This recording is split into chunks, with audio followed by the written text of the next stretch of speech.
who is Seiso Mohai, and he takes over at a critical time, right, where the Deputy Finance Minister, David Masondo, would have left off. You'd remember that he resigned amid what has been described as a governance meltdown. And now this particular man is in charge of this institution, an institution that has been seen by many people as one that is too big to fail. You would have even heard from some of the analysts there who are watching the situation saying that you need to make sure that the center does hold. So he is taking over, of course, an institution that is overseeing around 3.6 trillion when it comes to the assets there. The big, of course, portion of this belongs to the GEPF, and that is the Government Employees Pension Fund. And so now you've got the board members who would have resigned at the time, causing a serious concern around some of the issues of governance. So as he takes over now, what happens? How do you even begin to have conversations as to what does governance look like at this particular institution? Some of what has been said, even by those who have been watching this PIC story develops, is that they want somebody who actually has, you know, when it comes to experience, what does he have? 25 years of experience, over 25, one would say, when it comes to government. And then at the same time, from 2014 to 2024, he is serving in the NCOP, that's the National Council of Provinces, as the chief whip. And then between 2009 and 2013, he is now with the Free State as the finance MEC there.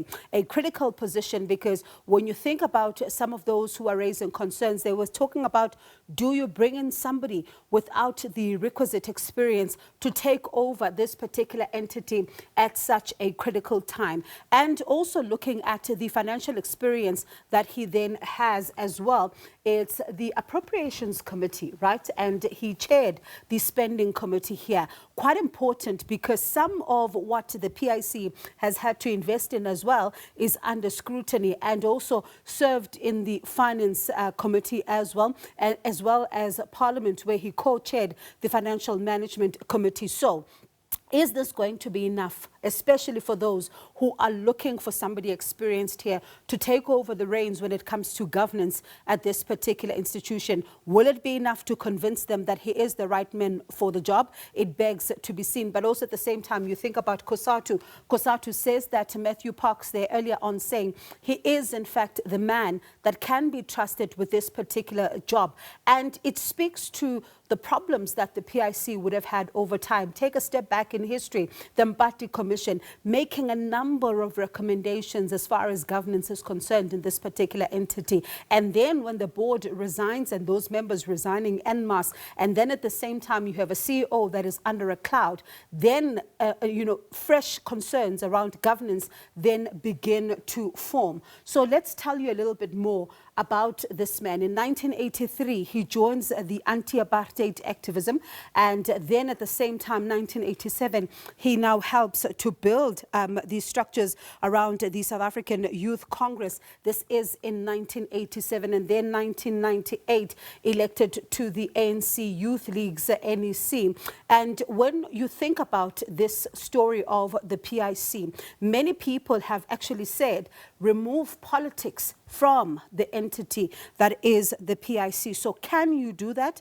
Is it a possibility? That is one of the big questions as far as the story is concerned. And Cabinet also today, when confirming that appointment, also saying that the Finance Minister is going to be making sure that the reforms of the Mbati Commission are in fact continuously being implemented as far as the PIC is concerned, because it not only stops here. A lot of the questions that would have been asked, he now needs to pick up on. You'd remember when the former deputy, when the former chairperson, now the Deputy Finance Minister, David Masondo, left, he said in that statement that he hopes that the investigations are not going to be swept under the carpet. So there's going to be a lot of focus to say, who does, where does Seiso Mohai and the board now go as far as these investigations are concerned, as far as making sure that they restore public trust? The GEPF, for example, through Mr. Franz Baleni, you would have heard, has been saying that the monies are safe. While they are concerned about what is going on, but they can assure their members that the monies are safe. But if members are going to be seeing what looks like turmoil at such a critical institution, it is up to a man like Seiso Mohai to then be able to restructure and speak about those issues of governance at such a critical institution. So it's a story that we'll continue then to monitor and to see exactly how far and where does it develop towards.